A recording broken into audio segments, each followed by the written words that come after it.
Hello friends, welcome to Boson academy. जैसे कि आप देख रहे हैं कि नालंदा ओपन यूनिवर्सिटी का जो कि प्रीवियस ईयर 2024 का हम क्वेश्चन करने जा रहे हैं और हर एक क्वेश्चन का एक अच्छे से एक्सप्लेनेशन करेंगे जो कि आपको लिखने में आसानी होगा। ये 2024 का आपका प्रीवियस ईयर का क्वेश्चन है, ठीक है।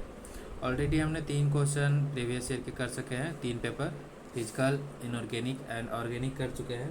और ये पेपर 4 आपका solid state chemistry and quantum chemistry का पार्ट हो जाता है, ठीक है। ये पेपर जो आपका हो जाता है solid, okay, solid chemistry, solid chemistry and quantum chemistry and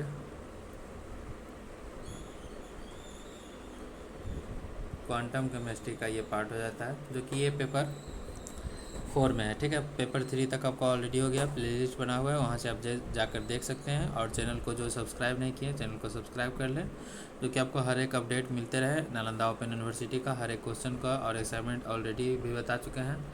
तो आइए स्टार्ट करते हैं ये सेशन, जो कि हमारा फर्स्ट क्वेश्चन जो इस तरह से है। और क्वेश्चन पेपर आप निकाल के रखेंगे जिससे कि आपको आसानी होगा, ठीक है। क्वेश्चन पेपर आप रीड करें थोड़ा सा, तो क्वेश्चन नंबर फर्स्ट को हम यहाँ पे समझेंगे। तो क्वेश्चन नंबर फर्स्ट आपने रीड किया होगा। तो क्वेश्चन नंबर फर्स्ट क्या कहता है हमारा, derive the Schrodinger wave equation with respect to space, list the application of the Schrodinger wave equation. देखिए, जिनको आंसर लग रहा हो कि छोटा है, तो मैं एक स्ट्रक्चर भी आपको दे रहा हूँ जो कि आपको एग्ज़ाम में लिख सके, ठीक है। एक स्ट्रक्चर आपका तैयार कर रहा हूँ और इतना भी आप याद कर लेते हैं तो आपको पास होने से कोई नहीं रोकेगा, ठीक है। कम से कम आप हर एक क्वेश्चन को टच कर सकते हैं, इतना आप मैंने करवा रहा है। कम से कम आप 1-2 क्वेश्चन तो आराम से आप कवर कर लेंगे। तो ज़्यादा डिटेल में आपको करना है तो जिसमें भी आपको लगता है कि और डिटेल होना चाहिए, तो आपके पास ऑलरेडी बहुत सारे ऑप्शन है, तो आप वहाँ पे सर्च करके आप अपना और रफ नोट्स आप रेडी करते रहें और उसमें जो भी आपको लगे आप वहाँ पे डिटेल आंसर में मेंशन करें। बट ये ऑलरेडी डिटेल आंसर है आपको, लेकिन लगता है कि ज़्यादा कुछ करना है इसमें, तो आप मेंशन कर सकते हैं। तो आइए स्टार्ट करते हैं, जो कि हमारा स्क्रोडिंगर वेव इक्वेशन क्या कहता है। तो जो भी हेडिंग है आपका, सबसे पहले Schrödinger wave equation and derivation of application को समझेंगे, ठीक है। तो समझते हैं कि क्या कहता है स्क्रोडिंगर वेव इक्वेशन। जैसे कि एक नॉर्मल वेव जैसे मूव करता है, ये जो यहाँ पे जो वेव इक्वेशन है, यहाँ पे नॉर्मल वेव की तरह मूव करता है और वैसे ही अलग इलेक्ट्रॉन भी वेव की तरह मूव करते हैं। तो यहाँ पे समझते हैं कि क्या कहता है और भी चीज़ स्क्रोडिंगर वेव इक्वेशन को। तो डेरिवेशन विद रिस्पेक्ट यहाँ पे देखेंगे क्या कहता है, ठीक है। तो time independent Schrödinger equation, we start with the classical wave equation for a 3-dimensional standing wave function, partial derivative of wave function by partial derivation by x square plus partial square by wave function and partial derivation by y square plus partial wave function partial square by partial square wave function by partial z square is equal to 1 by v square partial square wave function by partial dt square. तो ये formula याद रखेंगे। और thermodynamics का already आपको details में, बाकी यहाँ पे डिटेल्स का आपके पास टाइम नहीं है क्योंकि 1 तारीख को एग्ज़ाम है ऑलरेडी, तो 8 पेपर को आपको कंप्लीट करना है, ठीक है। तो 2024 का फिजिकल का सबसे पहला दिन आपको फिजिकल केमिस्ट्री का एग्ज़ाम है, तो 2024 का आपका बना हुआ है PYQ का एक्सप्लेनेशन और आंसर सब कुछ, तो आप वहाँ से जाकर देख सकते हैं। और 2022 का भी आज आपको उसका आंसर और एक्सप्लेनेशन अच्छी तरीके से अपडेट कर दिया जाएगा आपके प्लेलिस्ट में। तो यहाँ पे क्या कहता है, for a stationary wave the wave function x y z t can be separated into a just wait, ज़्यादा जूम हो गया, ठीक है, into a spatial parts x y z and a time part focusing part a wave function x y z and a time part focusing on the spatial amplitude. तो यहाँ पे कहता है कि हम classical 3D standing wave equation से start करते हैं। इसमें हम स्पेटल पार्ट, स्पेस और टाइम पार्ट को अलग करते हैं। जैसा कि आपको यहाँ पे दिख सकता है कि b² by wave function plus 4π² by lambda square. Okay, just wait.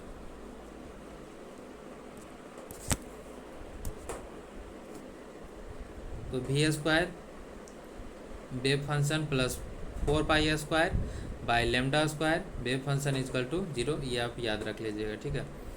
तो यहाँ तक से ऐसे हो गया, यह समझ गया। और फिर देखते हैं कि हमारा आ जाता है where v² equal to Laplacian operator derivation square by partial derivative, आप डेरिवेटिव मान लीजिएगा, ठीक है, याद रखने के लिए ऐसे partial derivative square by derivative x² plus derivative square by derivative y² plus derivative square by derivative z², and lambda is the wavelength. यहाँ लेमडा जो आपका हो जाता है वेवलेंथ हो जाता है, ठीक है। तो according to de Broglie hypothesis the wavelength of partial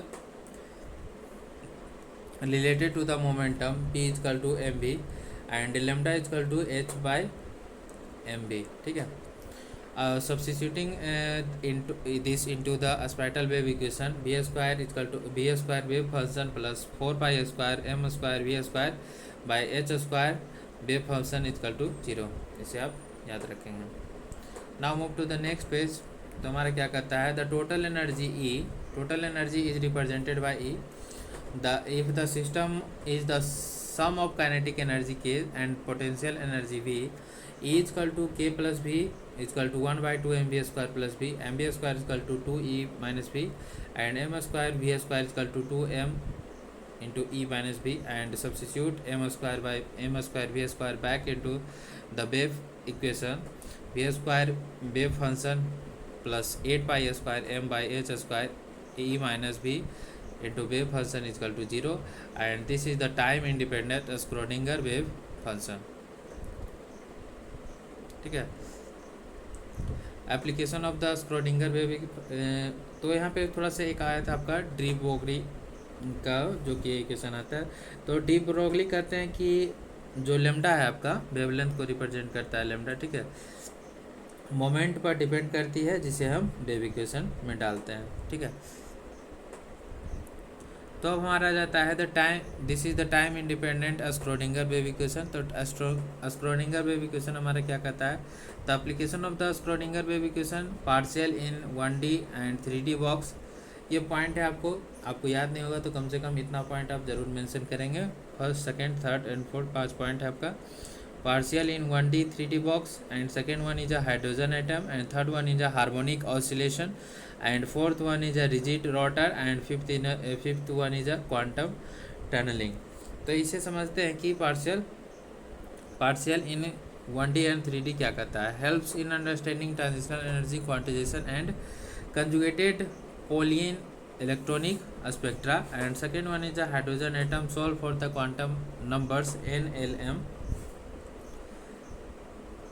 and exact energy levels and atomic orbital space SPDF of hadronic system, and third one is a harmonic oscillation oscillators, models molecular vibration and IR spectroscopy, and fourth one is a rigid rotor, model molecular rotation and microwave spectroscopy, and fifth one is a quantum tunneling, explain phenomena like alpha decay and scanning tunnel microscopy।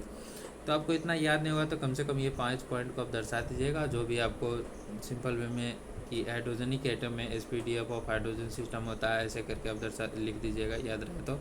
And partial in 1D 3D box में quantization and conjugate polygon electronic spectra, इतना कम से कम लिख दिए, मतलब जितना आपको याद होता है जो बेस्ट है। बट ये 5 पॉइंट जो भी हेडलाइट है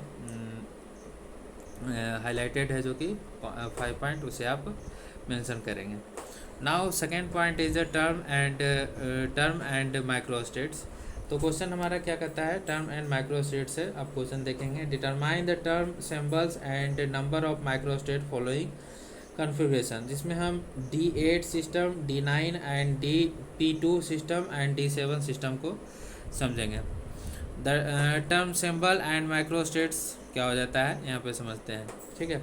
तो थोड़ा सा आप क्वेश्चन को अपने से भी रीड करें जिससे आपको एग्जाम में समझने में आसानी हो। The term symbol and micro state जो कि हो जाता है, the formula for the number of micro states is N and N factorial, जो कि आप परमुटेशन एंड कॉम्बिनेशन में आप पढ़े होंगे। तो एन फैक्टोरियल इसे कहते हैं by R factorial into N minus R factorial, where N is the maximum number of electrons the subcell can hold 10 for D, 6 for P and R is the actual number of electrons. Ground state term symbol are found using Hund's rule and तो ये क्या कहता है यहाँ पे, एक subshell में electrons कितने अलग अलग तरीक़ों से अरेंज किया जा सकता है, जैसे कि माइक्रोस्टेट कहते हैं, ठीक है। और माइक्रोस्टेट्स कहते हैं, किसे कहते हैं माइक्रोस्टेट, एक सबसेल में इलेक्ट्रॉन्स को कितने अलग अलग तरीक़ों से अरेंज किया जा सकता है उसे माइक्रोस्टेट कहते हैं। फॉर्मूला क्या हो जाता है, n equal to N factorial by R factorial into N minus R, जो कि आप इसे याद रखेंगे, ठीक है। हेयर इज़ द D8 और एक एग्जांपल जो कि आपका है D8 का, ठीक है। यहाँ पे देखते हैं कि अगर D8 सिस्टम है तो maximum electrons n equal to 10 और actual electron r equal to 8 होंगे और फॉर्मूला में डालने पर हमें 45 माइक्रोस्टेट मिलेगा। इसका ग्राउंड टर्म सिंबल F⁴ हो जाएगा, ठीक है। तो इस तरह से आप इसे देखेंगे और समझेंगे, जो कि अभी तक हम सेकंड क्वेश्चन नंबर में पहुंचे हैं। तो D8 जो कि आपको समझा दिया आपको, ठीक है। आप यहाँ पे लिखा हुआ है, जो कि वही जो मैंने आपको बोला वही आपको इंग्लिश में लिखा हुआ है, आपको मेंशन करेंगे कॉपी में, बस एक बार रीड कर लीजिए तो आपके लिए बेटर हो जाता है। D8 configuration is treated as a D2 hole, makes maximum spin is equal to 1 multiplicity 2s plus 1 is equal to 3 and maximum L is equal to 3 F state, since it is more than half filled. Highest Z into L plus S is the ground state, Z is equal to 3 plus 1 is equal to 4 and ground state, ground term symbol क्या हो जाता है F⁴, ठीक है। And D9 system हमारा क्या हो जाता है, micro state n equal to 10 and r equal to 9 and n equal to 10 factorial by 9 factorial into 1 equal to 10 माइक्रोस्टेट्स, ठीक है। तो term symbol treated as a D⁴ hole and S by is equal to 1/2 multiplicity equal to 1 and L equal to 2, D state more than half filled, Z equal to L plus S 5/2 and ground term symbol D⁴ 2 and 5/2 and P² system microstate n equal to 2 and r equal to 2। इसी तरह से आप formula निकालेंगे तो ये आ जाएगा आपका 15 microstates, ठीक है। ये आ जाता है आपका 15 माइक्रोस्टेट P² सिस्टम में।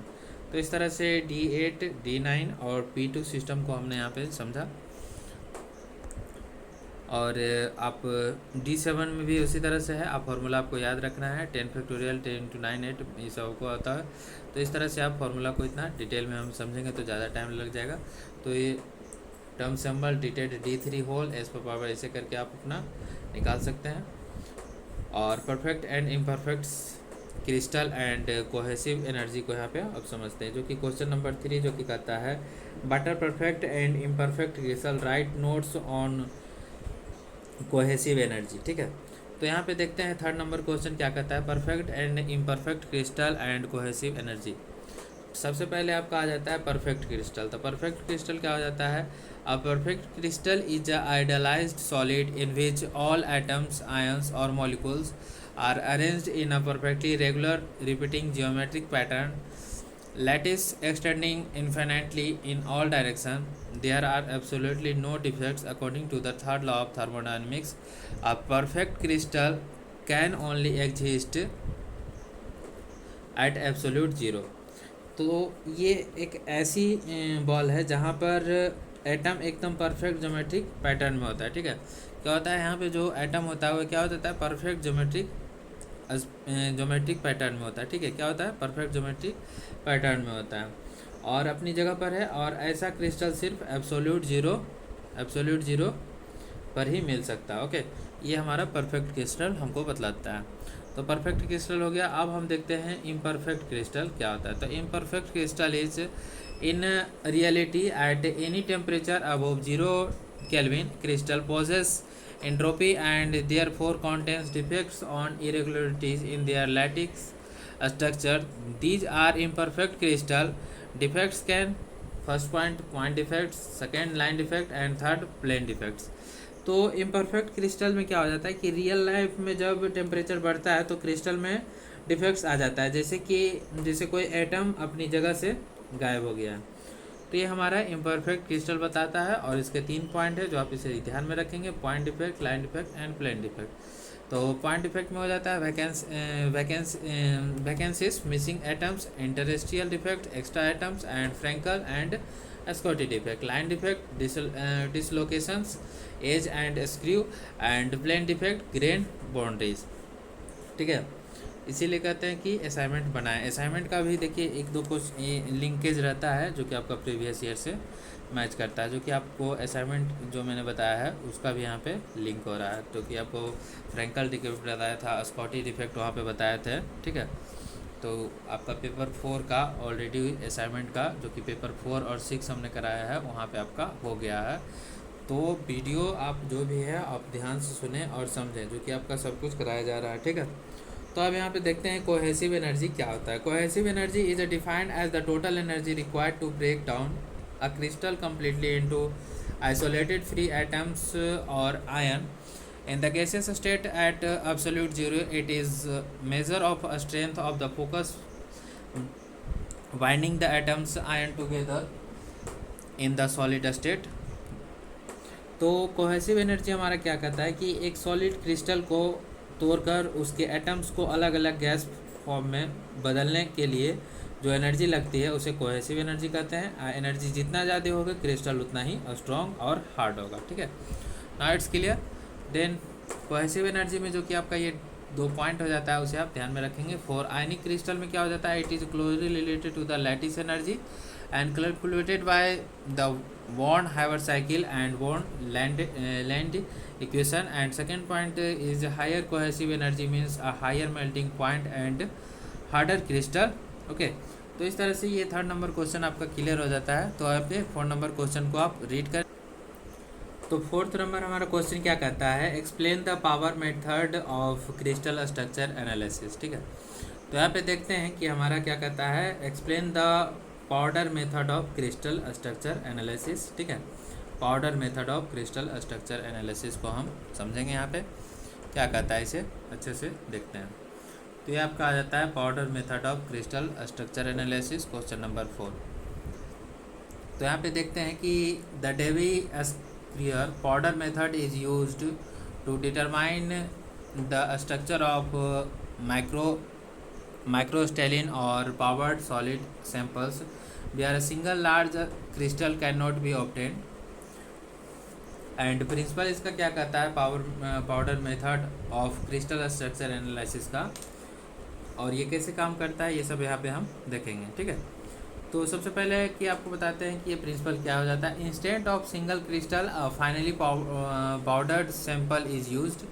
The powder contains millions of tiny crystals oriented randomly in every possible direction. When a monochromatic X-ray beam hits the sample, there will always be some crystal oriented at the exact Bragg angles theta to satisfy Bragg's law, and lambda is equal to 2d sin theta, जो कि आप इसे याद रखेंगे। ठीक है, तो ये कैसे काम करता है, तो पाउडर में मिलियंस छोटे छोटे क्रिस्टल होते हैं और जो कि हर डायरेक्शन में बिखरे होते हैं, और जब उन पर एक्सरे पड़ती है तो वो ब्रैग्स लॉ को फॉलो करते हैं और वे अलग अलग एंगल्स पर मुड़ना स्टार्ट हो जाता है। ठीक है, तो और इसका फॉर्मूला क्या हो जाता है पाउडर मेथड क्रिस्टल का, तो n lambda equal to 2d sine theta, ये आप इसे याद रखेंगे।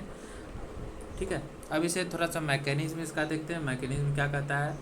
तो मैकेनिज्म इसका क्या हो जाता है, फर्स्ट सोर्स, इसका सोर्स हो जाता है beam of monochromatic X rays passes through a collimator to produce a fine beam, and second one is simple, the powder is placed in a thin capillary tube at the center of cylindrical camera, and third one is a diffraction because of the random orientation the diffracted X-rays from concentric cones of radiation extending outwards from the sample. And fourth one is a detection.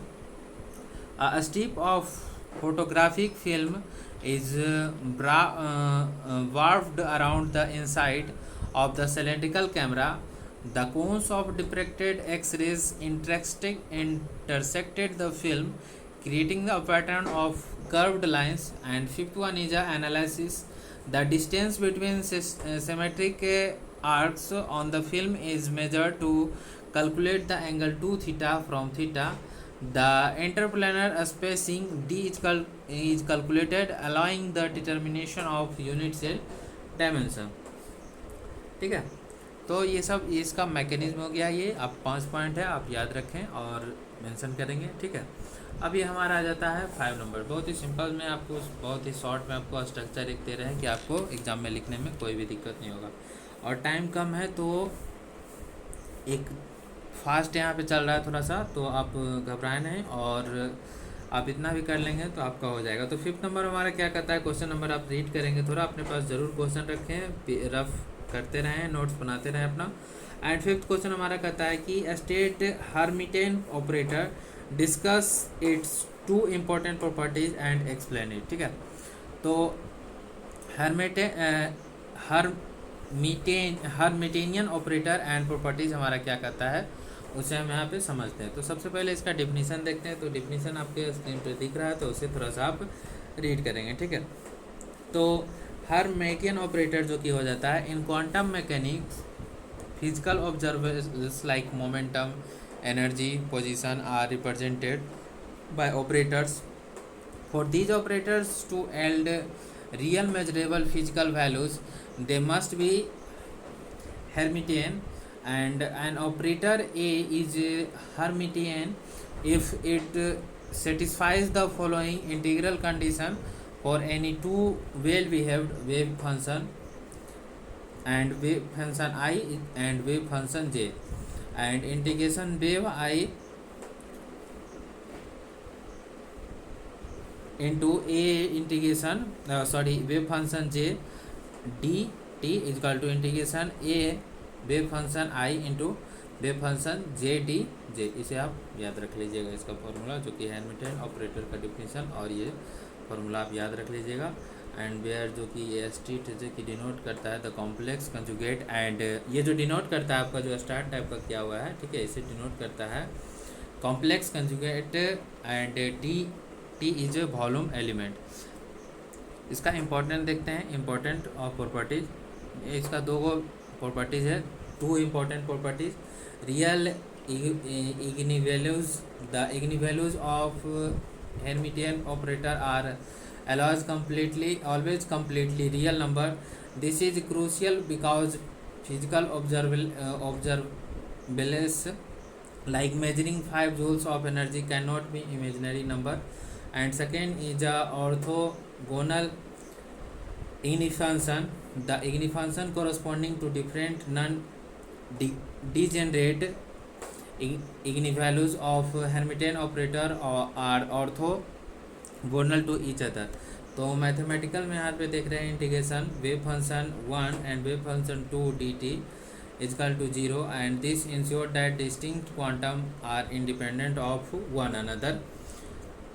तो Hermitian operator जो कहता है कि quantum mechanism में physical चीज़ों जैसे कि energy या मोमेंटम को मेजर करने के लिए ऑपरेट का यूज होता है, और इसका जो कि इम्पोर्टेंस हो जाता है, इसका खासियत जो होता है, इनके रिजल्ट हमेशा रियल नंबर होते हैं, जैसे कि 5 जूल इमेजनरी नहीं हो सकते हैं। इन्हें इग्निफंक्शन हमेशा ऑर्थोगोनल होते हैं। ठीक है, तो ये सब यह पॉइंट है, समझ गए हैं। और अब आते हैं हम अपना 6 नंबर जो कि हमारा कहता है उसे हम देखते हैं।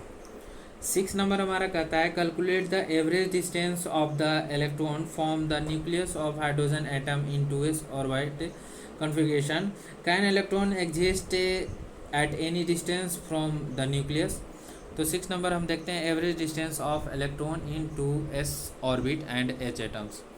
ठीक है, the average distance expectation values of R For an electron in hydrogenic atom is given by the quantum mechanical formula Rn1 is equal to A0 by 2Z and into 3n square minus L and L plus one, ये जो कि आपका formula हो जाता है average distance of electron in 2s H atom में। ठीक है, तो ये 6 नंबर क्वेश्चन हो रहा है। 4 क्वेश्चन और बचा हुआ है जिसे आप कंप्लीट इसी वीडियो में करेंगे। लंबा हो जाएगा जो अलग बात है, और टाइम भी कम है। तो ये 6 नंबर जो कि हमारा हो जाता है। तो अब समझते हैं इसे द एवरेज डिस्टेंस को ऑफ इलेक्ट्रॉन्स को। तो यहाँ पे कहता है अगर हम 2s ऑर्बिटल की बात करें तो इलेक्ट्रॉन्स न्यूक्लियस से कितनी दूर मिलेगी, और तो एवरेज डिस्टेंस 6a0 इसका आंसर हो जाता है। ठीक है, अगर हम 2s ऑर्बिटल की बात करें तो इलेक्ट्रॉन न्यूक्लियस से कितने दूर मिलेगा, तो ये 6a0 के डिस्टेंस के 6a0 इसका होता है। ठीक है, एवरेज डिस्टेंस। तो अब देखते हैं कि for the 2s orbital the principal quantum number n equal to 2 and azimuthal quantum number l equal to 0 and substitute this value into the formula. इसे फार्मूला में पुट करेंगे तो यहाँ पे क्या आ जाता है R20 A0 बाई 2 है, एंड इसे करके आप पुट कीजिएगा तो इतना 6a0 आ जाता है, जो कि मैं ऑलरेडी बता चुका हूँ आपको कि एवरेज डिस्टेंस आप याद रखेंगे इसका। ठीक है, आपको नहीं भी इतना लिखना रहेगा तो कम से कम एवरेज डिस्टेंस का आप उतना फार्मूला लिख करके आप सीधे लिख दिएगा, जो कि अगर हम 2s ऑर्बिटल की बात करते हैं तो इलेक्ट्रॉन न्यूक्लियस से कितनी दूर पे मिलता है, तो 6a0 पे ये एवरेज डिस्टेंस पे मिलता है। ठीक है, आप इसे याद रखेंगे।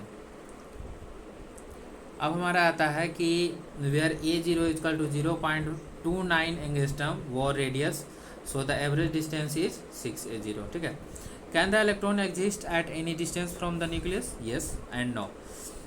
एंड क्या हो जाता है, क्या इलेक्ट्रॉन्स कहीं भी हो सकता है, तो ये यस। ठीक है, इसका आंसर है सही हो जाता है। क्या इलेक्ट्रॉन्स कहीं भी हो सकता है, तो ये हाँ हो सकता है, कहीं भी इलेक्ट्रॉन ये हो सकता है। तो इसका थ्योरी के हिसाब से इलेक्ट्रॉन इन्फिनिटी तक कहीं भी मिल सकता है, लेकिन प्रोबेबिलिटी बहुत कम होती है। एंड 2s ऑर्बिटल में एक ऐसी जगह होती है जिसे रेडियल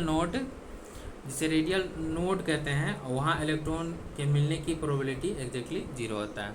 तो theoretically the wave function extends from R0 to R to infinite, the probability density never becomes absolutely 0 until infinity, meaning there is non-zero, and infinitesimally a small probability of finding the electrons at macroscopic distance. However, within the orbital there are specific regions called radial nodes where the probability density and exactly 0. For a 2s orbital there is one radial node, so it can exist almost anywhere except exactly at the radial nodes. Now it's clear. तो चलते हैं यहाँ पे next point हमारा जो क्या जाता है 7 नंबर क्वेश्चन पे चलते हैं, जो कि हमको जल्दी जल्दी करना है और टाइम बहुत ही कम है आपके पास। तो परफेक्ट एंड इम्परफेक्ट जो कि फर्स्ट क्वेश्चन है, तो मैं ऑलरेडी क्वेश्चन नंबर 3 में आपको एक्सप्लेन कर चुका हूँ। और यह अब आ जाता है सुपर कंडक्टर को यहाँ पे समझेंगे, बी जो कि हमारा आ जाता है सुपर कंडक्टर। तो सुपर कंडक्टर क्या हो जाता है, super conductor is a material that when cooled below a certain critical temperature Tc exhibits 2 distinct properties, जो कि आपको 2 पॉइंट दिख रहा होगा, 0 electrical resistance and मेसिनर effect.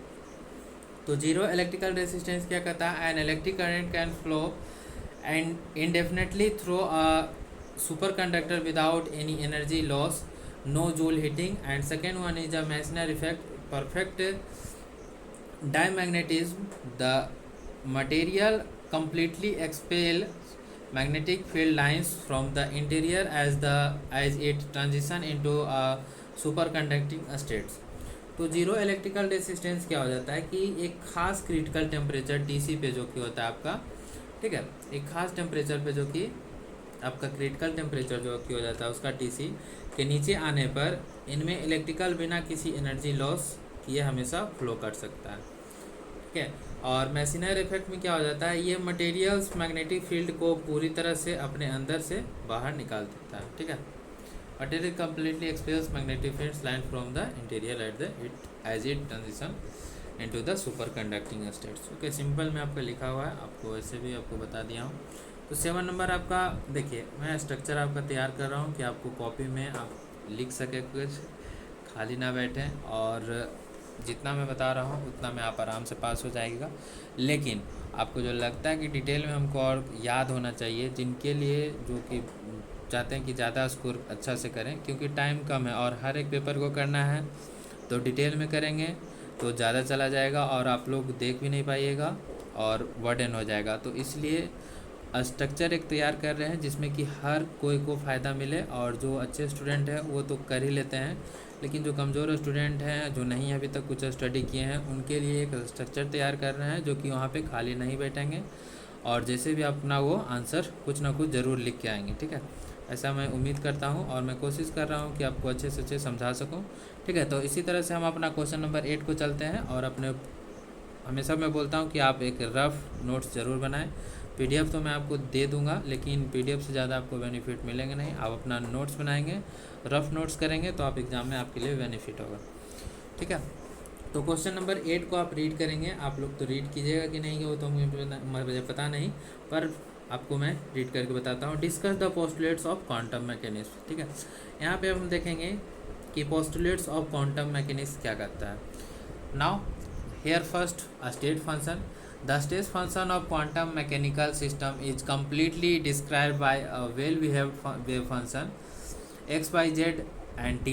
All possible information about the system can be derived from it. And second one is operators. For every measurable classical physical observer like momentum, energy and position, there exists a corresponding linear Hamilton operators in quantum mechanics. Momentum px, then ih by delta by d delta dx delta x। ठीक है, partial derivative बोलते हैं। ठीक है, sorry derivative by D X. ठीक है, तो यहाँ पे स्टेट फंक्शन जो कि हमारा क्या कहता है, और ये जो स्टेट फंक्शन में जो कि आपका जस्ट वेट करेंगे। यहाँ पे स्टेट फंक्शन जो कि आपका आ जाता है कि mechanical system is completely describe by well behave by wave function and all possible information about the system can be derive from it. और फिर थर्ड आ जाता है आपका, सेकेंड हो गया ऑपरेटर्स, एंड थर्ड इग्निलेबल वैल्यू equation. If system is a state describe by eigenfunctions wave function, the measurement of an observable corresponding to operator A will be exactly at the igni value according to the equation A wave function is equal to a small a wave function। ठीक है, इस तरह से ये postulates of quantum mechanics के 3 point थे। और ये चौथा पॉइंट जो कि आपका आ जाता है एक्सपेक्टेशन वैल्यू। एक्सपेक्टेशन वैल्यू हमारा क्या कहता है, ये हम यहाँ पे समझते हैं। Expectation value if a system is not an in state a single measurement is a probabilistic, the average expectation value A of many measurement is given by A is equal to integration wave function A integration dt by integration wave function dt।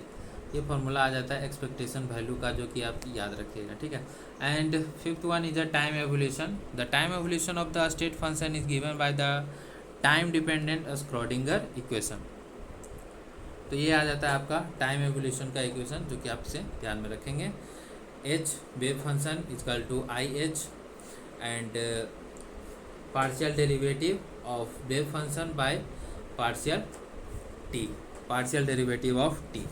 Okay, तो इस तरह से ये 5 point थे ये postulates के, और ये हमारा 9 नंबर क्वेश्चन आ गया है। बस 10 मिनट और आप पेशेंस रखें, क्योंकि ज़्यादा टाइम नहीं है कि हर एक को एक्सप्लेन करें डिटेल में। ठीक है, आपको एक स्ट्रक्चर तैयार किया जा रहा है जो कि हर एक के लिए बेनिफिशियल है, जो कि आप देखें। और यहाँ पे आप देखते हैं राइट नोट्स ऑन क्या कहता है एनी टू। आपका 3 है यहाँ पे क्वेश्चन में, तो यहाँ पे तीनों कर दिए हैं। और आपको क्वेश्चन में जो कि आपको करना है, क्वेश्चन में 2 ही का आंसर आपको देना है। ठीक है, तो मैंने तीनों को बताया यहाँ पे। तो देखते हैं यहाँ पे फर्स्ट हमारा क्या कहता है। तो फर्स्ट हो जाता है कि difference between conductor and super conductor and non conductor.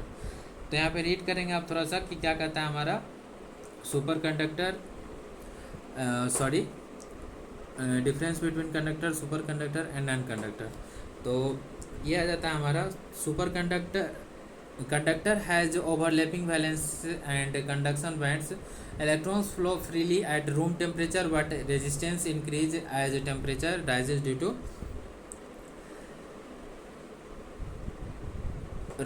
to lattice vibration, ठीक है। एंड सुपर कंडक्टर जो कि हो जाता है below a critical temperature TC resistant drops exactly to zero, current flows without any energy dispense, they also experience magnetic fields.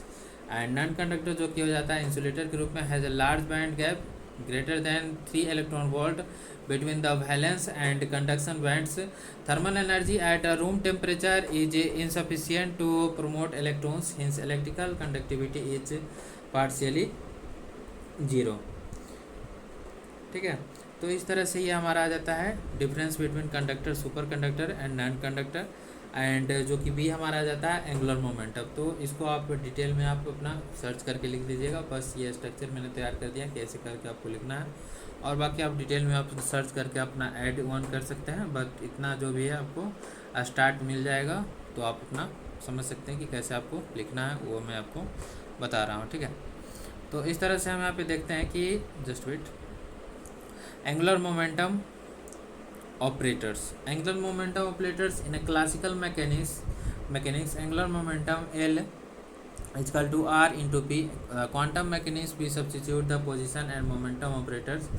Lx is equal to IH and y partial derivative by partial z minus partial derivative of z minus z, and partial derivative by partial derivative by, and Ly is equal to minus IH into z to partial derivative by partial derivative of x and minus x into partial derivative by partial derivative of z।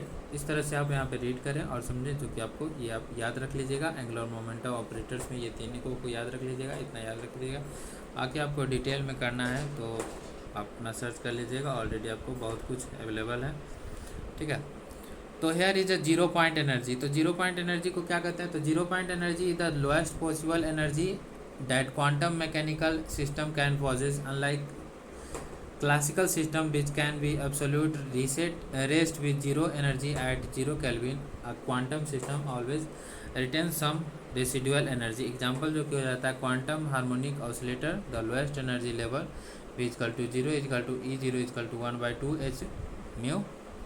This is ये जो भी है इसे mu कहते हैं। This is a direct consequence of the Heisenberg uncertainty principle, ठीक है। इस तरह से आपका ये 9 नंबर का क्वेश्चन कंप्लीट हो गया। अब 10 नंबर क्वेश्चन को आप रीड करेंगे, और 10 नंबर क्वेश्चन को भी यहाँ पे हम सिंपल वे में बताया गया है, जिसे आप रीड करें। 10 नंबर क्वेश्चन कहता है what is maximum electron density in H atom in the 1s and 2p orbital, ठीक है। तो अब देखते हैं हमारा क्या कहता है maximum electron density H atom in 1s and 2p orbital.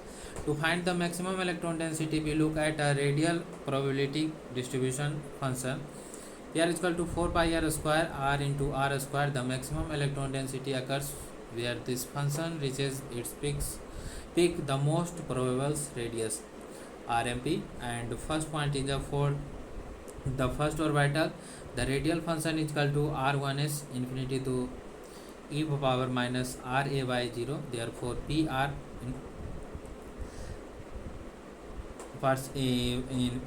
infinity r square e power minus 2 r a 0. And to find a maximum, we differentiate p r with respect to r and set it to 0, and dpr by dr is equal to 0. Solving this equation, ठीक है। इस equation को solve करेंगे तो यहाँ पे आ जाता है r equal to a 0, and graph and diagram के द्वारा आप सकते हैं कि if you plot P R at a Y axis, तो पी आर को आप बाई एक्सिस पे करेंगे, ठीक है, बाई एक्सिस पे इसे करेंगे पी आर को, ठीक है। आप अपने हिसाब से जो भी लिखा हुआ है आप कर सकते हैं। X axis on the curve state 0 0, rise of single sharp and peak exactly r equal to a 0 and 0.529 angstrom, and then speciality approaches 0 as r approach infinity, there is 0 radial nodes, and result जो क्या हो जाता है आपका maximum density for 1s at a0, okay.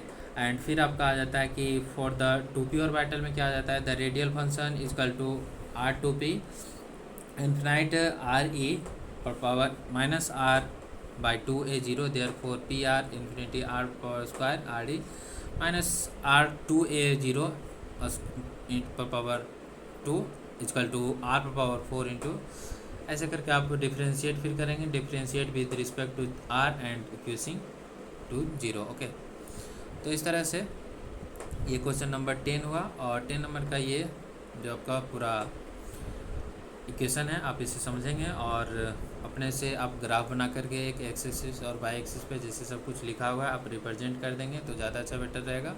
और बाकी जो नहीं याद रहता है तो कम से कम जो भी फार्मूला और इक्वेशन को रिजल्ट जो कि आपका आता है मैक्सिमम 2p पे जो रिजल्ट आएगा maximum density for 2p is at 4a0। ठीक है, तो इस तरह से ये हमारा ये 2024 का solid state chemistry and quantum chemistry था। ये 10 क्वेश्चन हम यहाँ पे कंप्लीट किए हैं जो कि 40 मिनट तो आपका हो गया है। तो इसी तरह से एक ही वीडियो में कंप्लीट करने का कोशिश करेंगे क्योंकि टाइम हमारे पास कम है।